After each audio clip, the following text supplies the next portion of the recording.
Before we continue, hit subscribe and join Hollywood Car Secrets. Hollywood has featured hundreds of cars, but in 2014, one machine roared onto the big screen with a presence no one could ignore.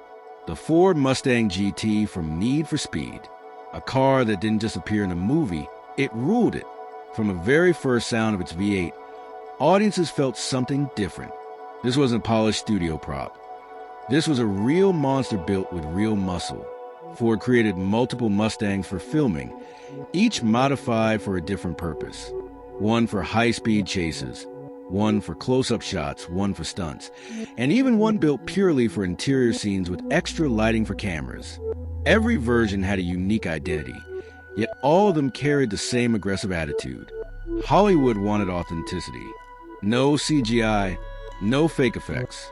Every drift, every burnout, every scream of the engine and Need for Speed was performed for real. The Mustang earned respect not because of editing, but because of what it actually did on the road. Its design was chosen to match the film's emotion. Sharp lines, wide stance, loud exhaust, and a brutal presence that demanded attention. When it entered a scene, it didn't just look powerful, it felt alive. That's why fans call it the soul of the movie. For car lovers, this Mustang became more than a movie prop. It became a symbol of practical Hollywood stunt work.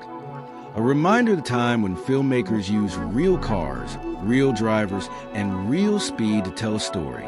Today, the Need for Speed Mustang GT remains one of the most iconic modern movie cars, and its roar still echoes in the memory of everyone who watched it tear up the screen.